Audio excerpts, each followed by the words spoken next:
दोस्तों स्वागत है आप सभी का आपके अपने यूट्यूब चैनल लेके फॉर स्टडी में। तो दोस्तों आज के इस वीडियो में मैं आप सभी के लिए क्लास 10th का विज्ञान भौतिकी चैप्टर का पहला नंबर चैप्टर प्रकाश परावर्तन तथा अपवर्तन का बहुत ही इंपॉर्टेंट ऑब्जेक्टिव प्रश्नों का डिटेल सॉल्यूशन लेकर आ चुके हैं, जो कि आपके आने वाले बोर्ड परीक्षा 2022 के लिए बहुत ही खास और बहुत ही इंपॉर्टेंट होने वाला है। क्योंकि इस चैप्टर से जितने सारे टर्म 1 के लिए ऑब्जेक्टिव पूछे जाने वाले सभी के सभी मैं यहाँ पर सिलेक्टेड क्वेश्चन लाया हूँ आप सभी के लिए, तो प्लीज़ वीडियो में अंत तक बने रहेगा। और दोस्तों ये वीडियो सभी बोर्ड वालों विद्यार्थियों के लिए बहुत ही इंपॉर्टेंट है, क्योंकि 2022 बोर्ड परीक्षा देने वाले चाहे आप किसी भी बोर्ड के विद्यार्थी क्यों ना हो, आपके लिए इंपॉर्टेंट है। तो जरूर वीडियो को देख लीजिएगा और इस वीडियो को लाइक कीजिएगा।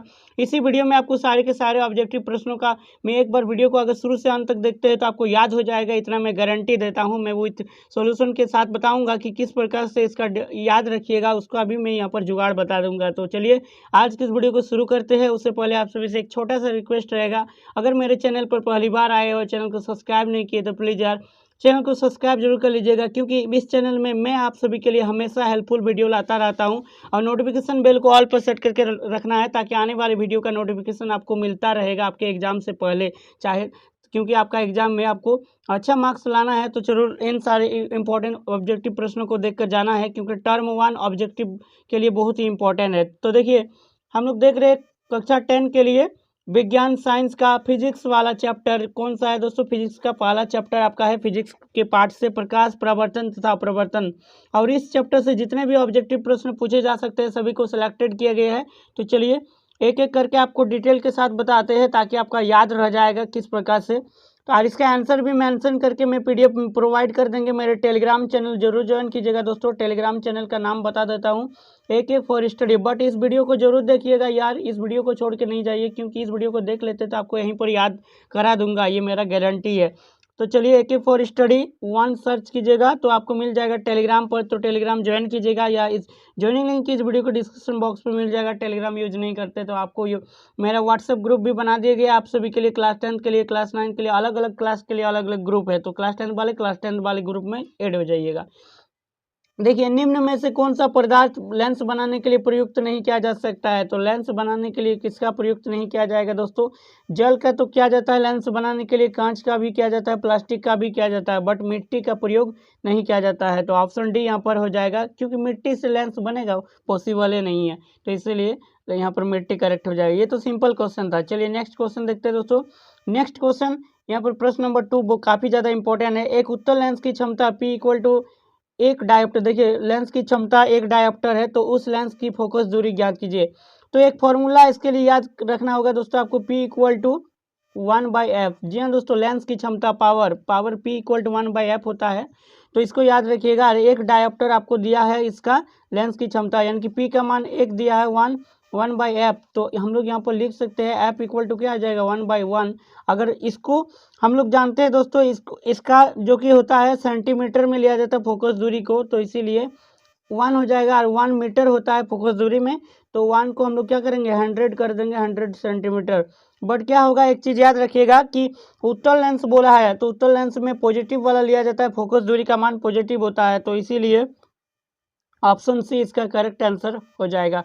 चलिए नेक्स्ट सवाल देखिएगा। नेक्स्ट सवाल क्या कह रहा है दोस्तों, क्वेश्चन नंबर यहाँ पर 3 देखिएगा। किसी बिंब का वास्तविक तथा समान साइज का प्रतिबिंब प्राप्त करने के लिए बिंब को उत्तल लेंस के सामने कहाँ रखा जाना चाहिए। तो देखिए दोस्तों, किसी बिंब का यानी कि कोई भी वस्तु रहेगा उसका वास्तविक तथा समान साइज का प्रतिबिंब अगर प्राप्त करना है तो कहाँ रखेंगे। ऑप्शन आपके पास ए है, लेंस के मुख्य फोकस पर, फोकस दूरी की दोगुनी दूरी पर, या फिर अनंत पर, या लेंस के प्रकाशिक केंद्र तथा मुख्य फोकस के बीच। तो इसका आंसर हो जाएगा फोकस दूरी की दोगुनी पर। इसको याद कर लीजिएगा, ये क्वेश्चन आपका एग्जाम में पूछे जा सकते हैं। चलिए नेक्स्ट सवाल देखिएगा दोस्तों। नेक्स्ट सवाल यहाँ पर आप सभी के लिए स्क्रीन पर आ रहा है। प्रश्न नंबर 4 देखिएगा। किसी गोलीय दर्पण तथा किसी पतले गोलीय लेंस दोनों की फोकस दूरियां -15 सेंटीमीटर है। दर्पण तथा लेंस संबंध क्या है। तो देखिए किसी गोलीय दर्पण, एक दर्पण है और एक लेंस है, दोनों का जो कि फोकस दूरी है माइनस में। तो एक चीज़ याद रखिएगा दोस्तों, फोकस दूरी जो ऐप होता है वो अवतल लेंस या फिर अवतल दर्पण में माइनस होता है, यानी कि अवतलों के लिए माइनस लिया जाता है। तो दोनों के दोनों क्या होगा, दोनों अवतल हो जाएगा। ऑप्शन ए यहाँ पर करेक्ट हो जाएगा। चलिए नेक्स्ट सवाल देखिएगा। प्रकाश के अपवर्तन, देखिए प्रकाश के अपवर्तन के कितने नियम है। तो प्रकाश के अपवर्तन के 2 नियम है दोस्तों। प्रकाश के अपवर्तन पूछे चाहे प्रकाश के परावर्तन पूछे, आपको याद रखना है सिर्फ 2 ही ऑप्शन बी यहाँ पर करेक्ट हो जाएगा। चलिए नेक्स्ट सवाल देखिएगा। देखिए वही सवाल फिर से पूछा है प्रकाश के परावर्तन के, उस बार पूछा था प्रकाश के अपरावर्तन के नियम। तो ये क्वेश्चन इंपॉर्टेंट है, अक्सर ये सारे सवाल आप लोग क्वेश्चन बैंक देखिएगा तो प्रीवियस ईयर में भी पूछे गए हैं, तो जरूर इंपॉर्टेंट है आपके लिए। तो प्रकाश के परावर्तन के कितने नियम है? तो प्रकाश के परावर्तन के भी 2 नियम है, ऑप्शन बी यहाँ पर सही हो जाएगा। चलिए नेक्स्ट सवाल देख सकते हैं दोस्तों, सरल सूक्ष्मदर्शी में किसका उपयोग होता है? तो देखिए सूक्ष्मदर्शी का क्या काम होता है? सूक्ष्मदर्शी एक ऐसा यंत्र होता है जिसके माध्यम से हम लोग बहुत ही सूक्ष्म जीवों को देख सकते हैं सूक्ष्मदर्शी यंत्र के। और छोटे चीज़ों को देखने के लिए कौन सा लेंस का उपयोग किया जाता है? तो दोस्तों वो उत्तल लेंस का उपयोग किया जाता है। तो ऑप्शन कौन सा होगा? ऑप्शन डी यहाँ पर करेक्ट हो जाएगा। उत्तल लेंस, छोटा चीज़ों को देखने के लिए उत्तल लेंस उपयोग किया जाता है। चलिए नेक्स्ट सवाल देखिएगा, क्वेश्चन नंबर 8, किसी माध्यम के अपवर्तनांक का मान होता है? तो किसी माध्यम के अपवर्तनांक का मान होता है sine i by sine r. जी हाँ दोस्तों, म्यू इक्वल टू क्या होता है? Sine i by sine r. ये आपका प्रकाश के अपवर्तन के नियम से होता है, sine i equal to sine r, इसे याद रखिएगा। एक उत्तल लेंस होता है, तो देखिए एक उत्तल लेंस क्या होता है दोस्तों? सभी जगह समान मोटाई का, बीच की अपेक्षा किनारों पर मोटा का, या किनारों की अपेक्षा बीच में मोटा का, या फिर इनमें से कोई नहीं। तो इसको याद रखने के सबसे पहले हम लोग उत्तल लेंस ड्रॉ करते हैं। कैसे इसको कीजिएगा, इसको याद रखने का कोई ज़रूरत नहीं है। इसे उत्तल लेंस इस प्रकार से होता है, यानी कि देखिए किनारों में पतला होता है बट बीच में फाँक ज़्यादा है ना, बीच में मोटा ही ज़्यादा है, तो इसीलिए बीच की अपेक्षा किनारों पर मोटा। ये नहीं होगा किनारों की अपेक्षा बीच में मोटा, ऑप्शन सी के साथ चला जाएगा अकॉर्डिंग टू फिगर इसका। तो किनारों की अपेक्षा बीच में मोटा, इसका करेक्ट होगा आंसर। चलिए नेक्स्ट सवाल देखेंगे दोस्तों, 1 मिनट PDF थोड़ा। चलिए नेक्स्ट सवाल यहाँ पर आ रहा है दोस्तों, अवतल लेंस का आवर्धन m बराबर होता है। तो अवतल लेंस का आवर्धन m इक्वल टू क्या होता है? v/u। इसे याद रखिएगा, ये फॉर्मूला है, इससे मैथ भी इसका आता है। चलिए नेक्स्ट सवाल देखिएगा, गोली दर्पण में फोकस अंतर एवं वक्रता त्रिज्या के बीच संबंध क्या होता है? या तो आप f इक्वल टू r/2 याद रखिए, या फिर r इक्वल टू 2f याद रखिए। तो देखिए किसके साथ ऑप्शन मैच हो रहा है? r equal to 2f, f equal to r equal to f/2। ये सारे यहाँ पर नहीं होगा, ये वाला करेक्ट हो जाएगा r इक्वल टू 2f, यानी कि ऑप्शन ए इसका करेक्ट होगा। चलिए नेक्स्ट, निर्गत किरण एवं अभिलंब के बीच के कोण को क्या कहते हैं? तो निर्गत किरण एवं अभिलंब के बीच, निर्गत किरण को ही दोस्तों आपतित किरण, परावर्तित किरण, यहाँ पर देखिए आपतित किरण और परावर्तित किरण तथा अभिलंब के बीच में जो कोण बनते हैं, तो निर्गत किरण और अभिलंब के बीच जो कोण बनता है उसको निर्गत कोण कहा जाता है। तो निर्गत कोण कहाँ ऑप्शन है? तो देखिए निर्गत कोण यहाँ ऑप्शन सी यहाँ पर करेक्ट है। चलिए नेक्स्ट सवाल देखेंगे, 1 मीटर फोकस दूरी वाले उत्तल लेंस की क्षमता। तो देखिए एक यहाँ पर ऐप दिया है, ऐप का मान कितना दिया है? 1 मीटर दिया है।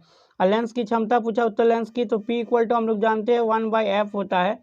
तो ऐप का मान 1 दिया है तो 1/1, तो यानी कि 1d। और लेंस की क्षमता का असहमात्र डायोप्टर होता है, इसलिए d 1d हो जाएगा। तो प्लस में कि माइनस में? तो उत्तल लेंस पूछा है तो उत्तल लेंस में प्लस होता है, तो इसलिए प्लस 1d, यानी कि ऑप्शन बी यहाँ का करेक्ट हो जाएगा। चलिए नेक्स्ट सवाल देखते हैं, किसी अवतल दर्पण द्वारा काल्पनिक सीधा तथा आवर्धित प्रतिबिंब बनता है जब वस्तु स्थित होती है दर्पण तथा उसके फोकस के बीच, फोकस तथा वक्रता केंद्र के बीच। तो ये इसका आंसर हो जाएगा फोकस तथा वक्रता केंद्र के बीच, ऑप्शन बी यहाँ पर करेक्ट हो जाएगा ये यहाँ पर। चलिए नेक्स्ट सवाल देखते हैं दोस्तों, क्वेश्चन नंबर 15, किसी दर्पण द्वारा प्रतिबिंब सीधा एवं छोटा होता है। तो किस दर्पण द्वारा प्रतिबिंब जो सीधा होता है तो सीधा बनता है और छोटा बनेगा दोस्तों। सीधा और छोटा किस में बनेगा?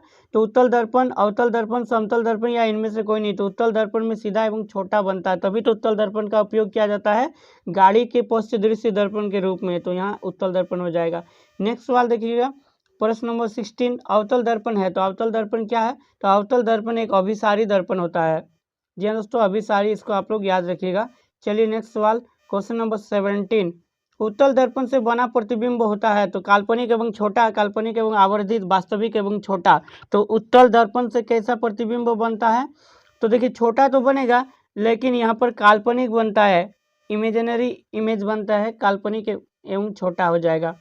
नेक्स्ट सवाल देखेंगे, निम्नलिखित में से किस दर्पण द्वारा किसी वस्तु का वास्तविक प्रतिबिंब प्राप्त किया जा सकता है? अभी जस्ट पढ़े हम लोग, समतल दर्पण द्वारा, अवतल दर्पण द्वारा, तो वो पड़े वास्तविक, उसमें आभासी वास्तविक जो बनाता है, अवतल दर्पण आपका वास्तविक प्रतिबिंब बनाता है। निम्नलिखित में से किसमें बड़ा एवं वास्तविक, देखिए फिर से वही सवाल, बड़ा पूछा, इस बार बड़ा बनेगा और वास्तविक बनेगा, तो ये भी अवतल दर्पण में ही पॉसिबल है। तो ऑप्शन सी यहाँ पर करेक्ट हो जाएगा, क्योंकि उत्तल दर्पण में तो छोटा बनता है, समतल दर्पण द्वारा बना प्रतिबिंब हमेशा कैसा होता है, वास्तविक होता है, काल्पनिक होता है, कभी वास्तविक तो कभी काल्पनिक होता है। तो इसका ये हमेशा काल्पनिक होता है, यानी कि इमेजिनरी इमेज बनता है। चलिए नेक्स्ट सवाल, किसी वस्तु का आवर्धित प्रतिबिंब बनता है। तो आवर्धित प्रतिबिंब, आवर्धित का मतलब होता है दोस्तों आवर्धित यानी कि छोटा प्रतिबिंब बनेगा। तो अवतल दर्पण से, समतल दर्पण से, उत्तल दर्पण से, तो इसका आंसर क्या हो जाएगा, सॉरी यहाँ पर जो क्वेश्चन दिया है किसी वस्तु का आवर्धित प्रतिबिंब, सॉरी यहाँ आवर्धित दिया है दोस्तों। आवर्धित मीन्स होता है जो बड़ा प्रतिबिंब बनाएगा, बड़ा यानी कि जो बड़ा फिगर बनाता है, तो ये आपका अवतल दर्पण ही बनाता है। तो इसे याद रखिएगा, अवतल दर्पण। नेक्स्ट सवाल, काल्पनिक प्रतिबिंब। देखिए ये बहुत इजी सवाल है। सीधा काल्पनिक प्रतिबिंब कैसा होता है, सीधा होता है, उल्टा होता है, तिरछा होता है या औंधा होता है। तो ये सीधा होता है काल्पनिक प्रतिबिंब, जो हमेशा सीधा होता है। तो ऑप्शन ए के साथ ही चला जाएगा। नेक्स्ट सवाल देखिएगा, किस दर्पण में हमेशा आभासी और छोटा प्रतिबिंब बनता है, आभासी एवं छोटा बनेगा। तो आभासी भी बनेगा, अवतल दर्पण, उत्तल दर्पण, समतल दर्पण, या देखिए आभासी बनेगा, इसमें क्या बनेगा, आभासी बनेगा और छोटा बनेगा, तो ये उत्तल दर्पण में बनेगा। ऑप्शन बी यहाँ पर करेक्ट हो जाएगा। चलिए नेक्स्ट सवाल, निम्न में से किस दर्पण की फोकस दूरी धनात्मक होती है। बहुत इजी सवाल, समतल दर्पण, उत्तल दर्पण, अवतल दर्पण। तो धनात्मक होता है दोस्तों उत्तल दर्पण का, उत्तल दर्पण का क्या होता है, धनात्मक होता है। गोली दर्पण के ध्रुव और फोकस के बीच की दूरी, यानी कि गोली दर्पण अगर लिया जाए तो इसका ध्रुव, यहाँ पर ध्रुव पी रहता है और यहाँ पर फोकस दूरी, तो ध्रुव और फोकस के बीच की दूरी को क्या कहते हैं, फोकसांतर। जी हाँ दोस्तों, फोकसांतर कहते हैं। बी, ऑप्शन बी करेक्ट होगा। नेक्स्ट, वक्रता त्रिज्या आर एवं फोकस दूरी एफ में संबंध, वही वाला सवाल, f equal to r by 2 याद रखिए, इससे भी आप लोग याद सकते हैं। तो यहाँ ऑप्शन ए के साथ मिल जाएगा correct, f equal to r by 2 याद रखिए, या फिर उसी से आर इक्वल टू 2 एफ याद रख लीजिए, ये भी हो जाएगा। चलिए नेक्स्ट सवाल देखेंगे, हजामत बनाने के लिए प्रयोग किया जाता है। तो हजामत बनाने के लिए यानी कि दाढ़ी बनाने के लिए किस दर्पण का उपयोग किया जाता है, तो अवतल दर्पण का उपयोग किया जाता है दोस्तों, ऑप्शन बी करेक्ट होगा यहाँ। सोलर कुकर में प्रयोग किया जाता है। तो सोलर कुकर में भी अवतल दर्पण उपयोग किया जाता है, इसे याद रखिएगा। चलिए ये भी इंपॉर्टेंट सवाल है, सर्च लाइट की परावर्तक सतह होती है। तो सर्च लाइट की जो परावर्तक सतह होती है, यानी कि टर्च लाइट भी, यहाँ पर सर्च लाइट की जगह टर्च लाइट रह सकता है, या गाड़ी के हेडलाइट रह सकता है। तो उसमें आप लोग एक ही चीज़ याद रखिएगा, इन सारे चीज़ों में अवतल दर्पण का उपयोग किया जाता है। चलिए और देखते हैं और सवाल है क्या, और सवाल नहीं है दोस्तों। तो ये था जो कि प्रकाश के परावर्तन तथा अपवर्तन का जितने सारे ऑब्जेक्टिव क्वेश्चन इंपॉर्टेंट बन सकता था आप सभी के एग्जाम को देखते हुए, तो सारे के सारे क्वेश्चन का मैं यहाँ पर आपको आंसर बता दिया हूँ। और दोस्तों ये पीडीएफ आपको मिल जाएगा मेरे Telegram channel AK for study. अगर टेलीग्राम यूज नहीं करते हैं तो आपको व्हाट्सएप ग्रुप पर ज्वाइन होना होगा। हर एक क्लास के लिए अलग अलग व्हाट्सएप ग्रुप बनाया गया है, जिसका ज्वाइनिंग लिंक इस वीडियो के डिस्क्रिप्शन बॉक्स पर मिल जाएगा। तो आपको क्या करना है, अगर आप टेलीग्राम ज्वाइन करना चाहते हैं तो आपको ज्वाइनिंग लिंक इस वीडियो के डिस्क्रिप्शन बॉक्स पर जाइए, वहाँ पर लिंक मिल जाएगा, वहाँ से ज्वाइन कीजिएगा।